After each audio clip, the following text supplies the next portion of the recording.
are positioned on the east side of the island. China reportedly preparing to conduct more live-fire military drills on all sides of the country. That's fun. Chinese warplanes have also been seen flying close to the median line, dividing the Taiwan Strait.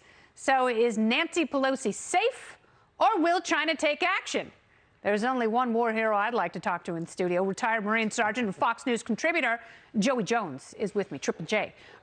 Break it down for me, because, you know, I stand by, you can do these things, you can make a show of support. It doesn't mean you're saber-rattling or asking for war. Your thoughts? China's the most consistent adversary we've ever had. We fought them in Korea, we fought them in Vietnam, we've probably fought them in other places, or at least the CIA probably has, Laos, Cambodia, wherever. And so they're not just their stretch of communism, but their stretch of really their own version of manifest destiny that we implemented here has been a problem for us for a really long time.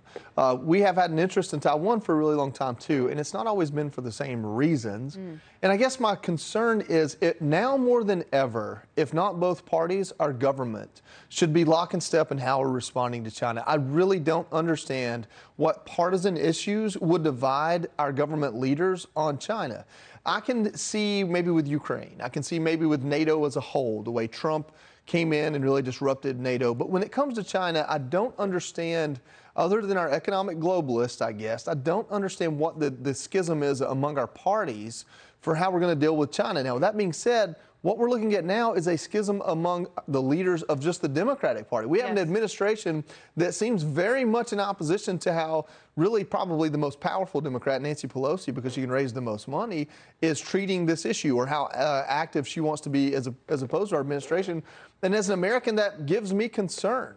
If China has a 100-year policy, can we not get a 4-year policy together? Can we not get a multiple term? Can we not get a couple of presidents in a row that see this as a priority and tackle it that way? If we're going to have bureaucrats leeching in government for decades at a time, could they at least serve us on this? Could they at least come together for this?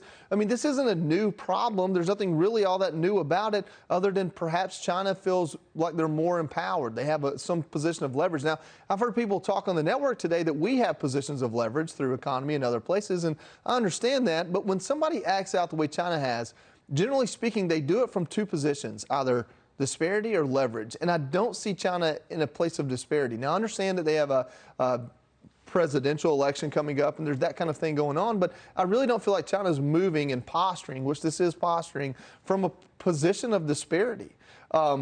Regular Americans probably don't even understand the one China policy, because I had to take classes on it to really understand it.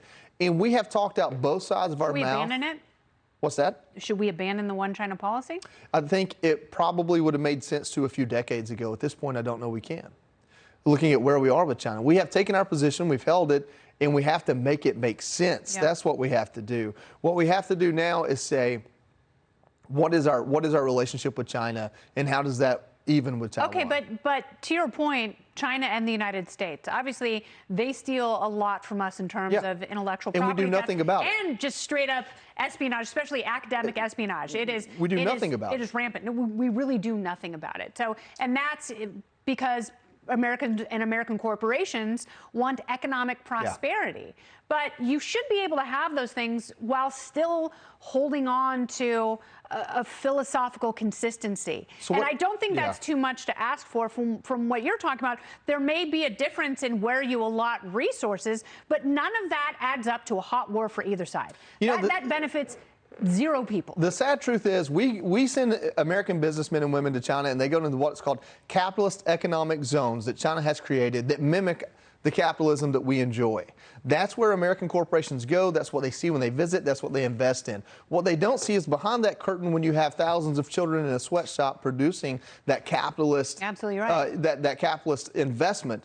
If we go to Vietnam or Taiwan or other places in Asia and Indo-Pacific and try to make that same investment, we don't have the same return because we don't have the same authoritarian communist government. We are absolutely allowing our businesses to benefit from what China does wrong, while on the other side saying it's wrong.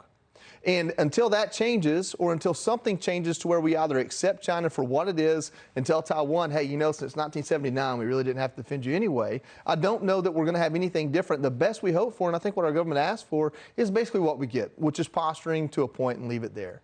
The fact that we don't combat the way they steal our intellectual property, or just the fact that we don't invest our own cybersecurity any more than we have over the last 15 years is really the problem.